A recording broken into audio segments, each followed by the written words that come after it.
Bueno, buenos días a todos y a todas. Un gusto poder compartir este espacio. Y bueno, yo lo que me voy a centrar un poco más es en algunos aterrizajes de todo este modelo que se ha venido describiendo a lo largo de la mañana en las diferentes aportaciones, en cierto modo sobre las vidas cotidianas de las personas, ¿no? Es decir, cómo toda esta translimitación y todo ese desacompasamiento, digamos, entre la cuestión limitada de nuestro planeta Tierra, los límites, la existencia de límites, y un modelo que se ha basado en una dinámica absolutamente expansiva, unido a otros problemas también de desajuste que vamos a comentar ahora entre otras características, digamos, casi antropológicas de los seres humanos en su forma de organizar la vida, con ese mismo modelo, pues terminan creando también un desajuste importante en la forma de sostener la vida de la gente, ¿no? Hemos visto, digamos, y subyace en lo que se ha venido planteando, sabemos que la vida humana es radicalmente ecodependiente, es decir, para poder vivir, para poder desarrollar esos metabolismos de los que nos estaba hablando Óscar, necesitamos obviamente interactuar con la naturaleza, necesitamos utilizar, por así decir, los excedentes de los propios ciclos naturales, en aquello que llamamos renovable, también extraer minerales de la corteza terrestre, aquello que llamamos no renovable, y generar residuos. Y, tal y como se ha descrito, nos encontramos en una situación de translimitación, tanto por superación de esos límites en la extracción, alcanzar el pico del petróleo, los picos de otros materiales, como también de translimitación en la generación de residuos y en la capacidad del propio planeta Tierra para degradar esos residuos generados, con los problemas que se suelen plantear. Pero la vida humana también es una vida radicalmente interdependiente en términos de relaciones humanas. Es decir, la vida de un ser humano en solitario es literalmente y físicamente imposible. Es decir, de primeras, para existir, alguien nos tiene que haber parido, pero es que luego, a lo largo de toda la vida y sobre todo en algunos momentos del ciclo vital, por el hecho de vivir encarnados y encarnadas en cuerpos que son vulnerables, en cuerpos que son finitos, en cuerpos que envejecen, enferman, nuestra vida es completamente interdependiente, ¿no? Pensemos en los primeros años de una criatura, donde es imposible sobrevivir si otras personas de otras generaciones no dedican una importante cantidad de tiempo y una importante energía al trabajo de cuidados. Pensemos, por ejemplo, en la población envejecida y en los países ricos, sobre todo en los entornos urbanos, también en los rurales, tenemos una gran cantidad de población envejecida, personas que no se pueden ni levantar, ni acostar, ni asear, ni salir a la calle, si no es porque hay otras que dedican mucho tiempo de trabajo a que esas funciones vitales, físicas, que tienen que ver con la alimentación, pero tienen que ver también con la eliminación de los propios residuos corporales, ¿no? Cuestiones tan absolutamente básicas, sin otras personas que están alrededor y se ocupan de que esas funciones básicas puedan ser realizadas, ¿no? Cualquiera de nosotras, en un momento de enfermedad, y no una enfermedad grave, es decir, si alguna vez habéis tenido una escayola o una férula puesta en una pierna y no se puede caminar, sabemos lo que es sostener la vida física en esos días si no hay alguien a tu alrededor que te pueda echar una mano, ¿no? O las personas, por ejemplo, que tienen diversidad funcional, que necesitarán ese acompañamiento prácticamente a lo largo de toda su vida, ¿no? Esto quiere decir que por el hecho de ser seres vivos, que estamos encarnados en cuerpos que tienen y necesitan del concurso y de la actividad de otras personas alrededor durante toda la vida y sobre todo en algunos momentos del ciclo vital, la vida humana es que es esencialmente vulnerable, cada vida humana en solitario. Es decir, que si somos seres vivos, si somos seres humanos sujetos y que habitan un planeta que tiene límites físicos, somos también seres humanos vulnerables que necesitan de forma insoslayable de que haya otras personas alrededor para poder sostener la vida, ¿no? Bueno, pues lo que sucede es que prácticamente en todos los lugares del mundo y prácticamente a lo largo de casi todos los tiempos históricos, quienes mayoritariamente se han ocupado del cuidado de los cuerpos vulnerables han sido mujeres. Y lo han hecho, lo hacen mayoritariamente en el marco de nuestras sociedades occidentales, en un entorno que es el del hogar, que es un entorno aislado y separado muchas veces del campo de estudio económico y también del campo de estudio político, es decir, como si fueran dos cosas radicalmente separadas, ¿no? Pero esa vida humana encarnada requiere de todo ese tiempo de trabajo para poder ser sostenida. Esto quiere decir que el campo relacional, que el campo del cuidado de la vida, tiene también una profundísima dimensión material, con muchas veces es leída e interpretada en términos de relaciones, de afectos, y en mucha de la literatura que trabaja con el tema de los cuidados, a veces se afronta desde una perspectiva fundamentalmente o excesivamente desmaterializada desde mi punto de vista, pero lo cierto es que ese campo relacional tiene una dimensión material para el sostenimiento de la vida humana absolutamente central, ¿no? Esto quiere decir que cada vida humana en solitario no es una certeza. Es decir, no por el hecho de haber nacido, nuestra vida se convierte en una certeza, sino que a lo largo de todo el periodo vital, a lo largo de toda la existencia de una persona, esa vida posible se transforma en cierta, siempre y cuando se den una serie de relaciones, siempre y cuando ese metabolismo social incorpore las relaciones obviamente con la naturaleza y la capacidad de producir aquello que necesitamos para sostener la vida, es decir, para satisfacer las necesidades, pero también si se dan las relaciones necesarias para que ese cuidado de los cuerpos vulnerables pueda existir, ¿no? Esto nos obliga, desde mi punto de vista, a pensar los modelos urbanos, también los rurales y el conjunto de las políticas económicas y de la política en general, desde la asunción radical de que los seres humanos estamos sujetos a límites y somos vulnerables. Y sin embargo, el marco de los imaginarios dominantes, sobre todo de la civilización occidental, y hablo civilización occidental entendiendo pues todo un marco de pensamiento y de conformación de determinados imaginarios que ha sido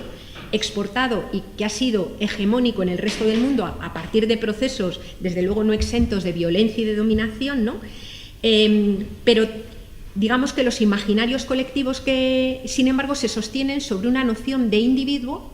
que se percibe a sí mismo desvinculado de la naturaleza, desvinculado de su propio cuerpo y, desde luego, desvinculado y desresponsabilizado del cuerpo de los demás, ¿no?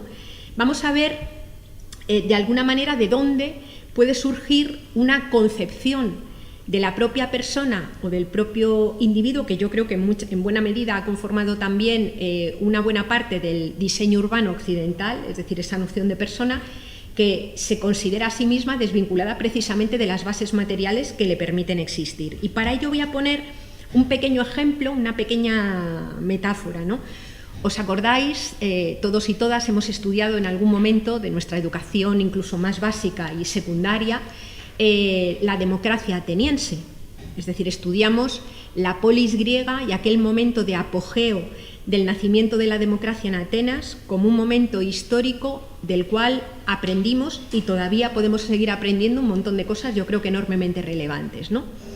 En aquel momento de mayor apogeo de la democracia ateniense, en la polis griega, podríamos decir que existían, datados aproximadamente, unos 34.000 ciudadanos, ¿no? Que acudían al ágora, que debatían, tomaban decisiones sobre la vida en común, pensaban en cómo organizar, digamos, la interrelación con los territorios que había alrededor, qué se invadía, qué no se invadía, es decir, cómo se organizaba esa vida en común, tomando decisiones políticas e interactuando con el conocimiento filosófico de la época para configurar de alguna manera cómo había que resolver, digamos, esa obligada convivencia en común, ¿no? Bueno, menos frecuente es encontrarnos con que además de 34.000 ciudadanos existían unos 300.000 esclavos y esclavas en aquel periodo histórico, ¿no? Esclavos y esclavas que cultivaban, pescaban, fabricaban los enseres, incluso construían todos los templos de saber, pero que no tenían opción a participar en los espacios de deliberación y no formaban parte de ese pensamiento de la vida en común, ¿no? Y mucho menos frecuente es encontrarnos que además de 34.000 ciudadanos y 300.000 esclavos y esclavas, había muy probablemente unas 34.000 esposas que tampoco formaban parte del campo de discusión sobre la vida en común, que no acudían al ágora y que de alguna manera se ocupaban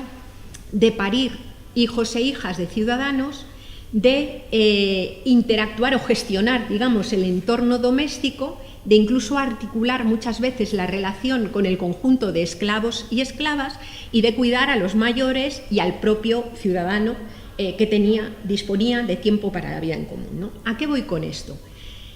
Al conformar esa noción de sujeto, esa noción de ciudadano, esa noción de persona, que de alguna manera fabrica tiempo para sí a costa de desvincularse o de desresponsabilizarse de ese trabajo cotidiano de interacción con la tierra y de ese trabajo del cuidado de los cuerpos vulnerables, se construye una noción de sujeto que es una noción abstracta, que es falsa, es un tipo de persona, es un concepto de persona que de alguna manera se desvincula de esa noción de codependencia y de esa noción de interdependencia, es decir, se considera emancipado, digamos, de esas relaciones materiales, y desde esa emancipación, desde esa falta de experiencia, desde esa falta de visibilización de lo que es mantener ese campo de relaciones materiales, se conforma o se empieza a concebir cómo se estructura la vida en común, cómo se estructura la política y cómo se concibe el propio sujeto, ¿no? Ese individuo abstracto, que no existe porque solamente puede existir en la medida en la que haya otros sujetos que sí mantienen esas relaciones materiales, lo que hace es de alguna manera desvalorizar esas otras aportaciones. Es decir, se produce una especie de subhumanización del esclavo que no adquiere la categoría de persona, y se produce también en una subhumanización de esas mujeres menos valiosas que se ocupan de una dimensión invisible y menos valorizada de aportación a la vida en común. Este elemento que se produce de forma, digamos, tan precoz, por así decir, en la historia de Occidente, nos lo vemos después asentado y tomando carta de naturaleza científica cuando llegamos a un periodo interesantísimo del cual tenemos que seguir aprendiendo tanto, como es el periodo de la modernidad, ¿no? Pero de alguna manera el pensamiento filosófico de Descartes, el pensamiento filosófico de Newton, el pensamiento filosófico de Bacon sostienen y legitiman esta noción de individuo. Cuando Newton formula las leyes de la mecánica y dice de alguna manera que el universo funciona como un gran mecano y que Dios como un gran reloj, y que Dios es el gran relojero, y que la trascendencia, la posibilidad de ser plenamente humanos está en alcanzar esa dimensión de intervención, desvalorizando también, es decir, tanto Descartes como Newton, como Bacon, como personas de su época fueron tremendamente misóginos y desvalorizadores de la aportación también de las mujeres, ¿no? Eso toma carta de naturaleza, y por eso el sujeto, el individuo protagonista de la noción de progreso ilustrado, sigue siendo un individuo que se concibe a sí mismo como emancipado de la naturaleza, emancipado de su propio cuerpo y emancipado y desresponsabilizado del cuerpo de los demás, ¿no? Sosteniendo todo este modelo de desvalorización que, cuando lo vemos aterrizado en el plano político o en el campo económico, por ejemplo, hace que las aportaciones, la producción, por ejemplo, de bienes y servicios que se realiza también dentro del entorno doméstico, que permite satisfacer necesidades básicas, estén fuera del campo de estudio económico. Que, por ejemplo, consideremos que trabajo es solamente el empleo que recibe remuneración en la esfera mercantil, y sin embargo todos los trabajos que en el entorno doméstico o en el entorno comunitario contribuyen a sostener la vida humana no sean considerados trabajos y no tengan tampoco, mejor dicho, ningún tipo de reflejo en las cuentas económicas de los sistemas, ¿no? Y que muchas veces en el campo incluso de la política pública no tengan el protagonismo o no tengan el peso que deben de tener, ¿no? Esto ha hecho que, además de esa enorme crisis ecológica, en la que yo no voy a entrar porque ha sido muy bien abordada en las intervenciones anteriores, ¿no? Y que de alguna manera sugieren no, más bien revelan, desvelan un importante choque de trenes entre la dinámica expansiva del modelo económico y un planeta que tiene límites físicos que ya están sobrepasados, se una también a otra serie de crisis que en los últimos años han sido muchísimo más explícitas o están formando parte más del campo de estudio dentro de los movimientos sociales y también dentro de algunos ámbitos políticos, y que han sido explicitadas por el movimiento feminista, como es lo que se ha dado en llamar la crisis de cuidados o crisis de reproducción social, ¿no? Es decir, dentro de los países enriquecidos, dentro de los países llamados desarrollados, se ha producido una importante transformación o un importante cambio, digamos, que afectaba a la tradicional división sexual del trabajo, ¿no? El hombre, teníamos un modelo que estaba basado en un hombre ganador del pan y en una mujer ángel del hogar que de alguna manera se ocupaba de todas las tareas domésticas, ¿no? Las mujeres, con cierto éxito a pesar de brechas salariales y techo de cristal,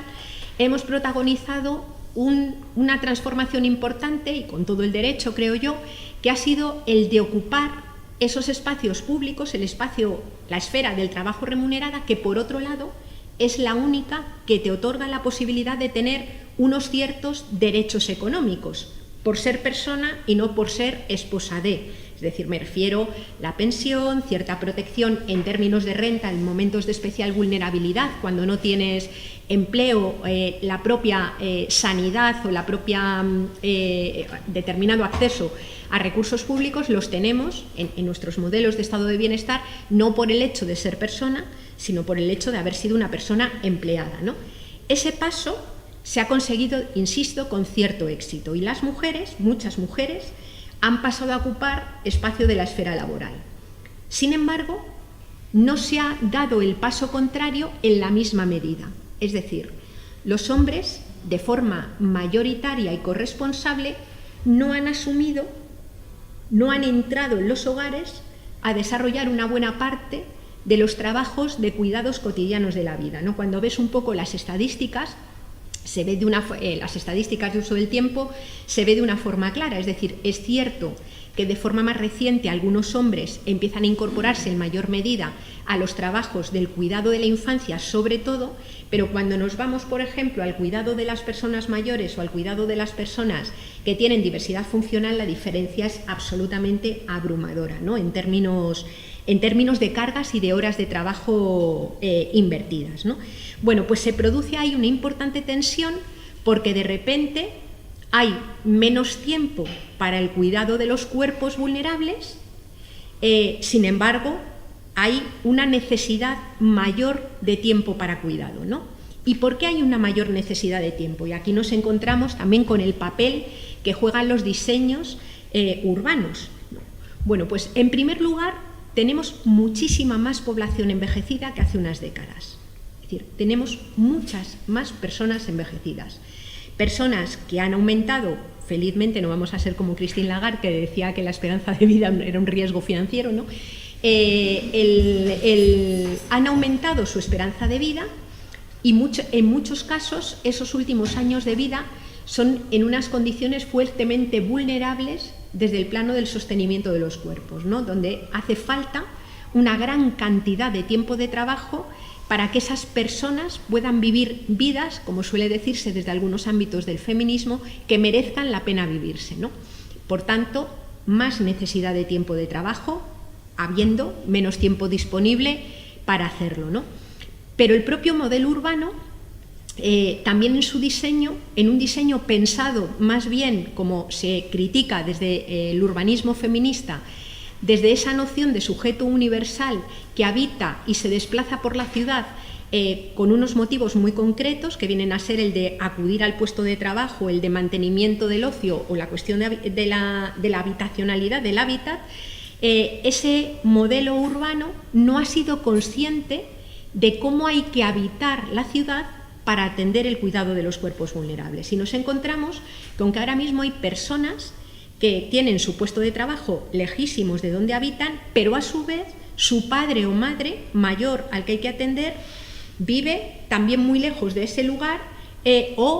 disponemos, digamos, de los entornos, por el cambio de hábitos de consumo, los entornos de abastecimiento también están lejos. ¿Esto a qué nos lleva? Pues a que, además de haber incrementado notablemente el uso de energías fósiles en el modelo de movilidad, se han incrementado notablemente los tiempos que mayoritariamente mujeres tienen que invertir para atender las diferentes dimensiones de la vida. La del empleo remunerado, pero también las de los diferentes espacios de cuidado y las de los diferentes espacios de atención a las necesidades domésticas, es decir, casas que a veces se limpian más de la cuenta, pero unos mínimos parece razonable que hay que seguir teniendo para mantenerlas habitables, ¿no? Es decir, hace falta más tiempo. Pensemos, por ejemplo, en una ciudad como Madrid, incluso el tiempo de juego de las criaturas.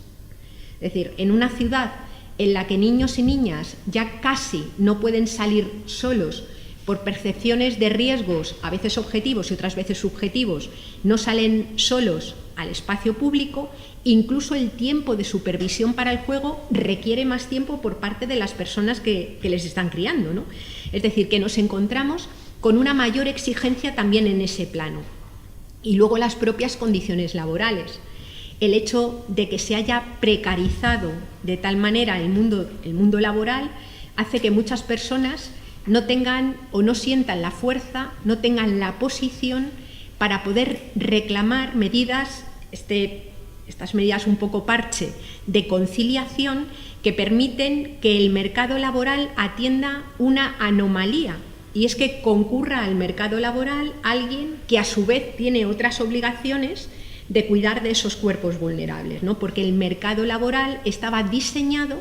para quien acudía libre de toda carga a desempeñar ese puesto de trabajo, porque en el espacio doméstico había otras personas que se ocupaban del cuidado del propio cuerpo que acudía a su puesto de trabajo y de las personas que dependían de esta que era pues la persona empleada o la persona trabajadora, ¿no? En este sentido, la economía feminista ha hablado del hongo de Hobbes o del mito del hombre champiñón, es decir, como suele decir Amaya Pérez Orozco, que considera que una persona trabajadora brota como una especie de champiñón en su puesto de trabajo, como si no tuviera que ocuparse ni de la regeneración de su propio cuerpo a la salida, ni del cuidado de otros cuerpos alrededor, ¿no? Que dependen, pues ya sean mayores o ya sean más pequeñitas, personas más pequeñitas que pudieran depender de ella, ¿no?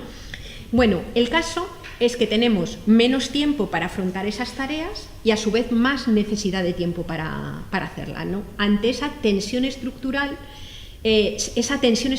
se ha nombrado desde el feminismo como crisis de cuidados o crisis de reproducción social. Y en este momento es una tensión estructural que condiciona de una manera enormemente negativa la vida de muchas personas en nuestras ciudades, sobre todo la vida de muchas mujeres que pertenecen a los colectivos más desfavorecidos, a las clases más populares, a las clases más empobrecidas del marco de nuestra ciudad, ¿no? Generando situaciones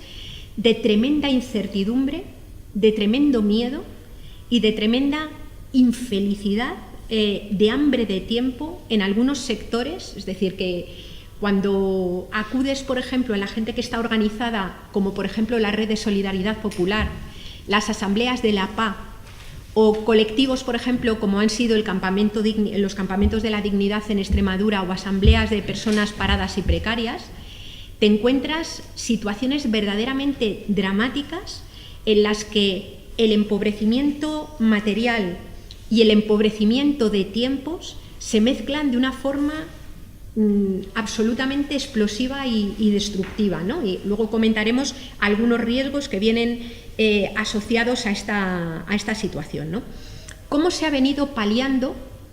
esta crisis estructural y de cuidados dentro del marco de nuestros mundos desarrollados, ¿no? Pues se han venido paliando generando a su vez otras tremendas desigualdades siempre en mundos de mujeres, ¿no? Y otras tremendas cargas siempre en mundos de mujeres. En primer lugar, nos encontramos con lo que el feminismo ha denominado con un término así científico, la transferencia generacional de cuidados, que no es ni más ni menos que todo el síndrome de las abuelas esclavas, ¿no? Es decir, personas mayores que en un momento que ya criaron a sus propios hijos e hijas y que en un momento determinado vuelven a invertir una cantidad de tiempo nada desdeñable en apoyar a sus hijas que salen al mercado laboral y por tanto dejan de poder atender algunas cuestiones básicas relacionadas con el cuidado de las criaturas, ¿no?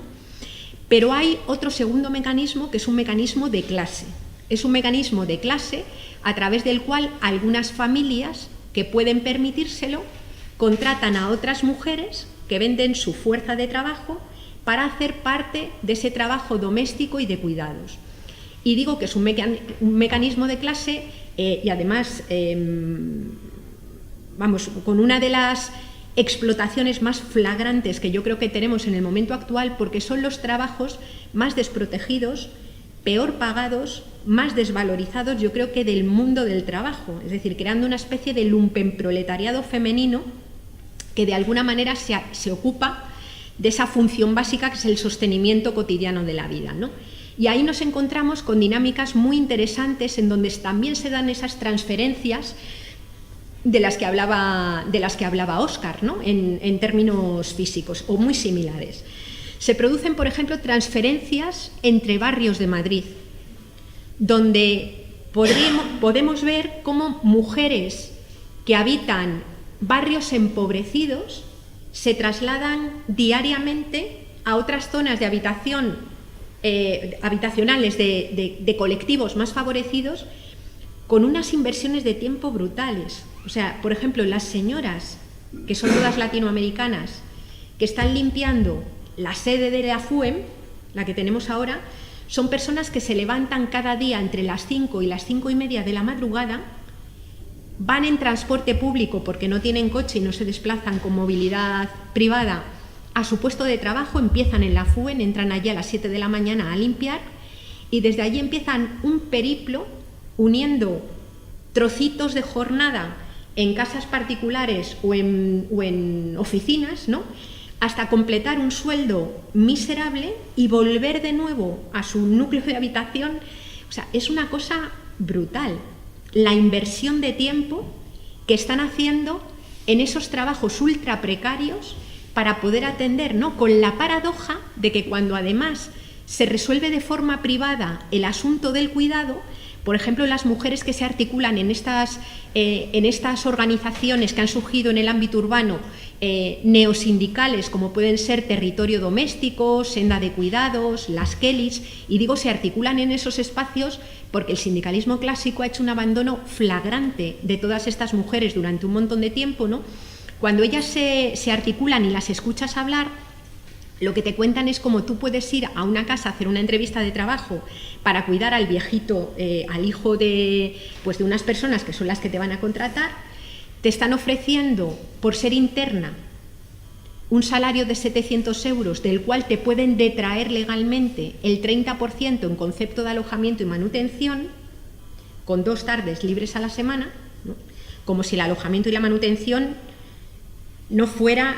escondiera el hecho de estar disponible 24 horas al día para el cuidado, ¿no? Es decir, te contratan de esa manera y te terminan diciendo, mira, para nosotros lo más importante es que le trates con cariño y le quieras, ¿no?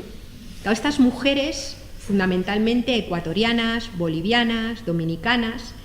en sus espacios de creación de apoyo mutuo, como son estos espacios neosindicales, que son muy interesantes porque yo creo que retoman mucho la lógica del movimiento obrero del siglo XIX, en donde no era solamente mirar el puesto de trabajo, sino todo el entorno de relaciones que tenías alrededor, ¿no?, y verdaderos espacios. Yo creo que la caja de resistencia, el apoyo mutuo y la huelga son como la dimensión relacional de esa fuerza del movimiento obrero, ¿no? Pues ellas, que vuelven a compartir muchos elementos de vida en común, lo que te dicen es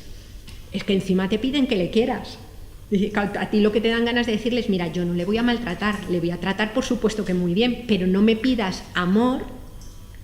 en este régimen de explotación, ¿no? Lo dramático del asunto es que a nivel individual, probablemente en cuanto seas una persona, aunque seas una persona súper solidaria, no puedes hacer mucho más. Porque si tú tienes que acudir a tu puesto de trabajo y tienes un salario, pon, de 1.500, 1.600 euros, que ahora mismo no hay mucha gente que los tenga, y tienes una persona mayor que cuidar y no tienes una plaza de residencia pública o, por lo que sea, en ese marco no se valora que te internen en una residencia, ¿cuánto le puedes objetivamente pagar a la persona que contratas? Es decir, si es que aunque seas lo más decente del mundo y digas, bueno, pues la mitad para cada uno de lo que gano, siguen siendo sueldos absolutamente precarios, ¿no? ¿A qué voy con esto? A que el problema de la atención y del cuidado de los cuerpos vulnerables no es una situación, creo yo, que se pueda resolver a título individual. Es decir, la crisis de cuidados y la crisis de explotación no va a ser posible resolverla de forma individualizada, de forma privada. Es decir, el entorno del hogar, tal cual está conformado actualmente, ni siquiera con características absolutamente patriarcales, puede resolver las actuales necesidades de cuidados de los cuerpos, ¿no? Yo voy a aterrizar, por ejemplo, voy a poner un ejemplo sobre mi misma persona, es decir, para ver un poco en qué medida eso empieza a hacerse imposible, ¿no? Yo vengo de una familia, mi padre murió cuando éramos muy jovencitos, tenemos una madre de 76 años y somos 5 hermanos y hermanas a ocuparnos de mi madre. De los 5 hermanos o hermanas, solamente 3 hemos tenido una criatura.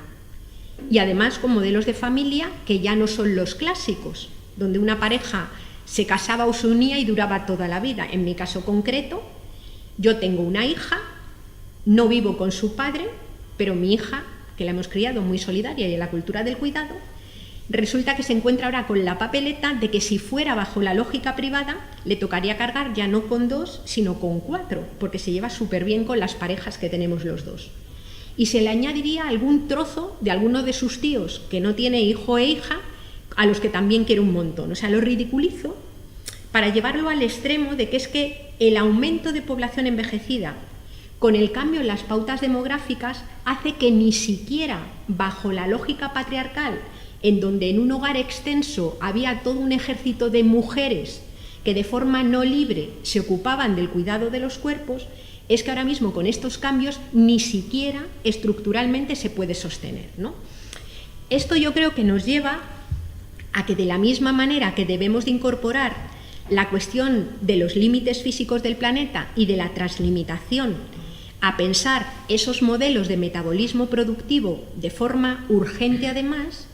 dentro de ese cambio de metabolismo debemos de incorporar también esa noción de metabolismo social, toda esta dimensión de las relaciones que hacen falta para mantener la vida. Y esto tiene implicaciones grandes en cómo pensamos también los modelos de ciudad y en cómo pensamos la forma de habitar esa ciudad, ¿no? Y tiene también repercusiones importantes en cómo se articulan las personas que viven en esa ciudad, ¿no? Desde mi punto de... Bueno, quería decir que las desigualdades que se producen cuando incorporamos la dimensión de la crisis de cuidados son desigualdades que son generacionales, transgeneracionales, es decir, con digamos, de repente la incautación también de tiempos de trabajo de generaciones mayores para el cuidado de la gente, pero tienen una importantísima dimensión, decía, de clase en términos de transferencias en los barrios, también en términos de relaciones campo-ciudad, aunque ya en mucha menor medida.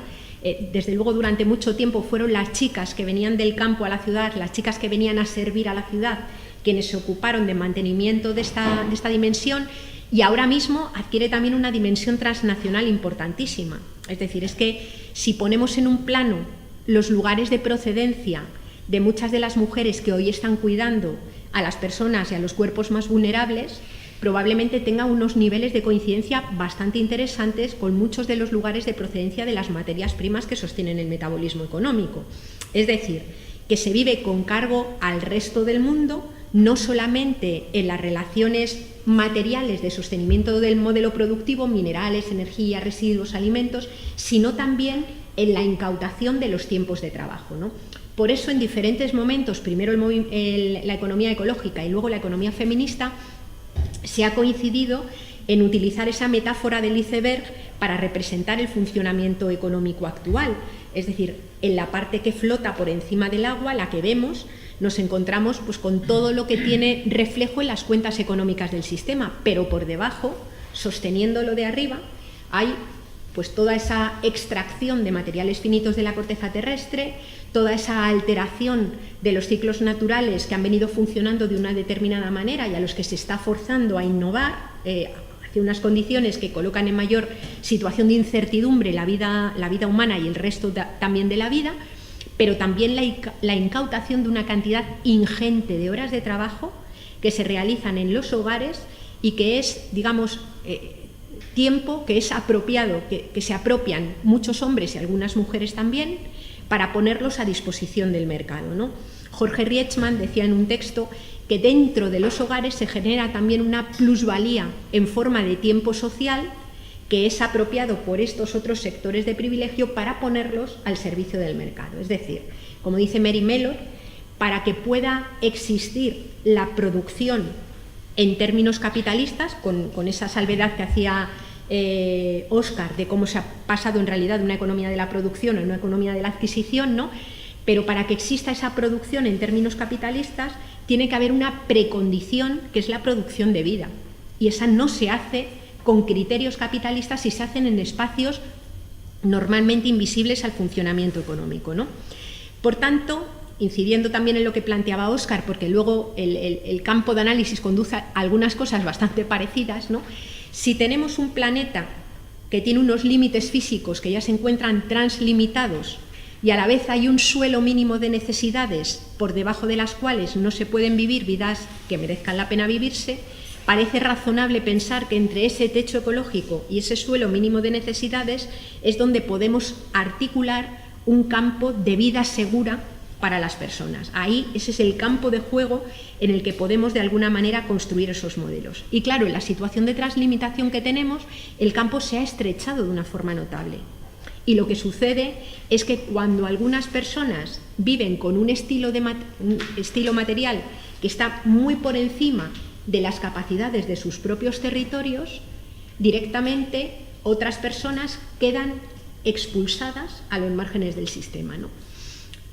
Yo creo que lo que estamos viendo ahora mismo con la mal llamada crisis de refugiados y refugiadas es una expresión de esa dimensión. Muchas de las personas que son expulsadas de sus territorios son expulsadas en muchos casos por pérdida de hábitat, es decir, por sequías que impiden el cultivo y que primero abocan a esas personas a migrar a las ciudades, por conflictos que cuando rascas tienen mucho que ver con el agotamiento de recursos o tienen mucho que ver con el acaparamiento de algunos sectores de privilegios sobre esos recursos, ¿no? Y claro, la paradoja es que cuando esas personas llegan a las fronteras, aunque ellas no pueden pasar, sí que siguen pasando todos los días los alimentos, la energía, los minerales que proceden de sus propios territorios, ¿no? Aunque hay cierta discusión terminológica, por ejemplo, Boaventura de Sousa Santos habla de fascismo territorial, que lo toma de Pasolini, que lo había planteado anteriormente, ¿no? Es decir, si para sostener determinados estilos de vida material en una situación de translimitación hace falta los territorios de otros lugares, directamente hay gente asociada a esos lugares que queda expulsada de la vida. Yo creo que el concepto de huella ecológica nos ayuda muy bien a visibilizar este fenómeno, ¿no? Si cambiáramos huella ecológica por espacio vital, que era la terminología que usaba Hitler, pues nos encontraríamos con que a lo mejor en este caso no es la supremacía de la raza aria, pero sí nos encontramos con unos centros protegidos por el poder económico, el poder político y el poder militar, que pueden seguir sosteniendo determinadas expectativas y deseos basados en consumos materiales concretos y tiempos de personas concretas, ¿no? Expulsando directamente o impidiendo que otras personas los puedan tener, ¿no? Por tanto, a mí me parece que este debate es un debate central, y por los datos que se han dado en cuanto a la repercusión del modelo de ciudad y también por la mayor vulnerabilidad a la que están sometidas sobre todo las personas más desfavorecidas de las ciudades, yo creo que hay que darle una importancia fundamental, ¿no? Y creo que dentro del del urbanismo y dentro de las propuestas de ciudad, además de prestar atención, que es importantísima, a toda la cuestión de trabajar sobre los sectores que más demandan energía y materiales y pensar en las transiciones de esos modelos urbanos, creo que tenemos que también prestar una atención fundamental a la creación de comunidad dentro de los espacios urbanos, ¿no? Decía María Ángeles Durán, una de las economistas, una de las socióloga, feminista que más ha trabajado toda la cuestión de la crisis de cuidados y el uso de los tiempos de las personas, ¿no? En una intervención que hizo el otro día, hace unos meses, que fue tremendamente polémica por el ámbito en el que lo hacía, era en el ámbito del trabajo de personas que están en servicios sociales, tanto de atención a mayores y tal, ella decía: tenemos que pensar con urgencia cómo resolver la situación de cuidados, y añadía baratos, ¿no? Yo creo que esto nos obliga a repensar algunas cosas, ¿no? Todo apunta a que el modelo de crecimiento económico que en una pequeña parte del mundo permitió crear el estado de bienestar, sobre la misma lógica no se va a sostener. Yo creo que un gran problema que están manteniendo o que están teniendo algunas de las socialdemocracias europeas que están fracasando y dejando paso a iniciativas de corte ultraderechista, es que incluso aunque tengan la buena intención de querer redistribuir, se hace muy difícil poder redistribuir cuando no hay crecimiento económico o hay un crecimiento económico muy pequeño. Luego, por tanto, en mi opinión, tenemos que abrir el debate sobre la propiedad. Es decir, es que si no hay crecimiento económico en los términos anteriores, tenemos que pensar en otra lógica que nos permita garantizar el acceso a las necesidades básicas de las personas, ¿no? Y por la vía de los modelos, de los metabolismos económicos actuales, parece que no va a ser posible. Luego, esa recomposición es fundamental, y la recomposición se hace en los términos que decía Óscar. Es decir, hay que pensar cuáles son las necesidades que hay que atender, qué se produce, cómo se produce, para quién se produce. Es decir, la cuestión de la redistribución es una cuestión central, y dentro de ese campo de necesidades tenemos las necesidades del cuidado de los cuerpos, y un elemento también central de redistribución son los tiempos necesarios para hacerlo. Es decir, no tanto la feminización de la política, como se suele decir, que a mí prefiero hablar de políticas feministas, pero me parece importante que se haga, sino la masculinización de las tareas de cuidados. Es decir, necesitamos desfeminizar las tareas de cuidados para que sean hombres, mujeres, el conjunto de la sociedad y las instituciones quienes nos ocupemos de atenderlos, ¿no? Por comentar algunas cuestiones de las que se están haciendo, a las que yo he tenido más o menos la posibilidad de acceder, ¿no? Dentro de algunos entornos cercanos al propio Ayuntamiento de Madrid, ¿no? En concreto al área de salud, no sé si sabéis que se generó, Manuela Carmena anunció un proyecto que era un proyecto de alcaldía ambicioso que se llamaba Madrid Ciudad de los Cuidados, en el que se pretendía de alguna manera articular la cuestión del cuidado, entendido como el cuidado del espacio público, el cuidado de los cuerpos, el cuidado de la ciudad, como un elemento central. Este proyecto nacía de alcaldía y estaba basado sobre todo en dos de las áreas, ¿no? El área de Marta Higueras, que llevaba todo el tema de trabajo, igualdad y servicios sociales, y el área de Javier Barbero, que era salud pública, salud pública y seguridad, ¿no? Yo tuve la suerte de participar desde fuera en algunos de los elementos, y creo que se conformó un magnífico proyecto que espero que se reactive, porque llevo un año guardado en un cajón, ¿no? Porque no acaban de ponerlo en práctica en el marco del gobierno municipal. Y en este proyecto, algunos de los ejes centrales, por ejemplo, era la cuestión de la autoorganización, descentralización y la organización del cuidado y de la comunidad en los barrios, ¿no? Se veía una cuestión absolutamente central,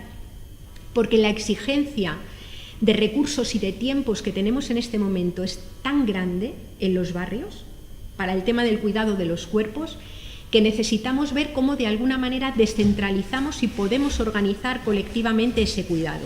con ayudas obviamente de servicios públicos y servicios sociocomunitarios que desde los que estábamos allí creíamos que necesitaban de alguna forma ser revisados, ¿no? Comentábamos a la hora del café, y era un elemento también central que observábamos en los barrios, es que algunas de las iniciativas autoorganizadas de corte alternativo también tenían cierta elitización. Eso no les quita valor,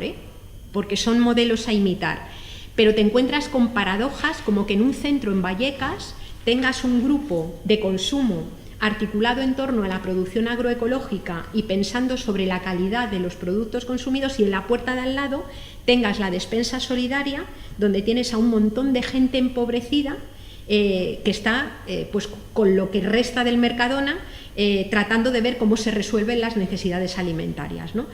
Yo creo que un gran reto que tenemos por delante es el de conectar toda la preocupación de la translimitación y del modelo con las clases más desfavorecidas, más precarias y más empobrecidas, ¿no? Por ejemplo, ahora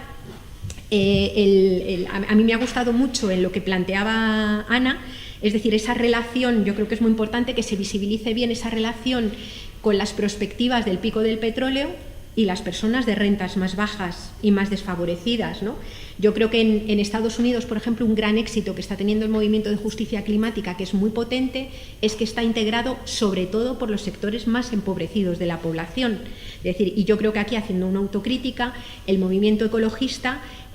no ha sabido conectar, no ha sabido explicar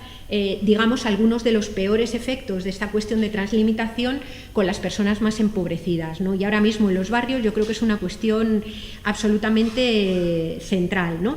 Dentro del proyecto Madrid Ciudad de los Cuidados, también otro eje central, que ese sí se ha empezado a poner en marcha, es lo que tiene que ver con lo que se ha llamado el proyecto Mares, que es un proyecto que trabaja la economía social y solidaria, trata de promover economía social y solidaria desde el ámbito de las políticas municipales, ¿no? Y uno de los ejes que se ha cogido, yo creo que de forma muy acertada, ha sido todo el trabajo de organización de las mujeres que trabajan en el sector de los cuidados, que de alguna manera se puedan organizar colectivamente de forma que puedan confrontar con aquellas empresas que las explotan de mala manera cuando son servicios públicos, servicios descentralizados, y también para conseguir generar un elemento de poder, porque yo creo que en todo esto probablemente sepamos cómo hay que hacer muchas cosas y lo que nos falta es una generación de poder colectivo para poder imponerlas y para poder confrontar, ¿no? Dentro de esta generación de propuestas, a mí me parece también muy importante cuidar y mimar las alianzas. No sé si estáis siguiendo la huelga que están haciendo las trabajadoras de las residencias en el País Vasco. Es sobre todo ELA, el sindicato ELA, el que está más encima y apoyando más esta situación de huelga, pero son mujeres que trabajan en residencias que llevan un año prácticamente de huelga con un mantenimiento de una caja de resistencia espectacular, ¿no? Pero lo que a mí me ha parecido muy interesante es la alianza que se ha establecido entre las mujeres que están en huelga en las residencias, las propias personas residentes y los familiares de las personas residentes. Es decir, se ha creado ahí un entorno de solidaridad mutua que es una pasada y que es súper necesario, porque se está haciendo muy bien el trabajo de visibilización, primero de que no son capaces de atender con las ratios que tienen de tiempo razonablemente a personas, y se dan dinámicas como que los tiempos que tienes para levantar a una persona mayor, que no es una criatura sobre la que puedas ejercer una autoridad, sino que son personas que se resisten, que no facilitan que las cambies, personas que se sienten tremendamente violentadas cuando tienen a lo mejor una demencia senil y de repente ven a alguien que llega, les abre las piernas y les lavan sus rincones más íntimos, ¿no? Es decir, hay ahí todo un tipo de consideración de política aterrizada en los cuerpos y en la vida cotidiana que yo creo que es central si queremos recomponer ese modelo que de alguna manera ponga la vida en el centro, ¿no? Y bueno, podríamos seguir hablando un montón, yo no me quiero pasar tampoco en el tiempo que tenía asignado, que se cubre ahora mismo, y sí que creo que a la hora de pensar el modelo de ciudad, a la hora de pensar cómo organizamos vidas que vuelvan a situar, cómo organizamos sociedades que vuelvan a situar a las personas y sus necesidades en el centro, la incorporación de esa dimensión de límites y de vulnerabilidad es central. Es decir, ese sujeto abstracto que se creó dentro de nuestro marco cultural, que se plasma también en una especie, en ese homo economicus, que supuestamente lucha por satisfacer sus propios egoísmos, esperando que algo por ahí luego convierta la suma de los egoísmos en bien para todos, ¿no? Esos sujetos no existen. Existimos personas vulnerables, personas finitas, en un planeta translimitado, en un planeta en el que muchas vidas ya están colapsadas, en el que muchas sociedades están colapsadas y todavía tenemos muchísimo que seguir perdiendo, ¿no? Y yo creo que incorporar también dentro del análisis de la ciudad a las personas y sus vidas cotidianas es fundamental para poder apoyar o para poder conformar ese contrapoder, ¿no? que yo creo que en este momento necesitamos tanto. Pues nada, muchas gracias.